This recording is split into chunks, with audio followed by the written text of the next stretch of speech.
সুচিকিৎসা, রাষ্ট্রীয় স্বীকৃতি সহ ৭ দফা দাবিতে জুলাই আগস্ট আন্দোলনে আহতরা রোববার দিবাগত রাত ১২টার দিকে হোটেল ইন্টারকন্টিনেন্টালের সামনে থাকা সেনাবাহিনী ও পুলিশের ব্যারিকেড সরিয়ে ফেলে এগুতে থাকে প্রধান উপদেষ্টার বাসভবন যমুনার দিকে।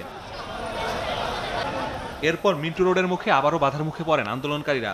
সেখানকার ব্যারিকেডও সরিয়ে হাজির হন যমুনার সামনে, শুরু করেন বিক্ষোভ।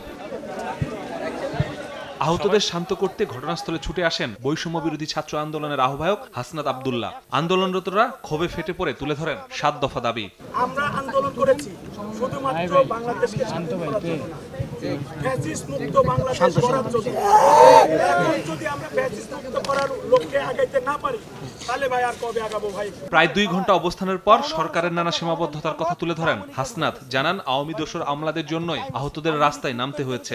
এই উইকের মধ্যে মিটিং এ যাব আর 4টা বিষয় নিয়ে, আর 4টা বিষয় চলমান প্রক্রিয়া। এখানে রাজনৈতিক অসহযোগিতা আছে, আমলাতান্ত্রিক অসহযোগিতা আছে, সবার শুধু চাই। আপনারা ২০ চান, হয়তো এই সরকার 18 দিবে, 16 দিবে, 14 দিবে, কিন্তু দিলে এই সরকারই দিবে। এদিকে হাসনাতের আশ্বাসে বিক্ষোভ প্রত্যাহার করে রাত ১:৩০টার দিকে যমুনা ছাড়েন আন্দোলনকারীরা। আগামীকাল সে যদি জাতীয় চক্ষু হাসপাতালে আসে, তার কাছ থেকে আমরা সেটা লিখিত নিব।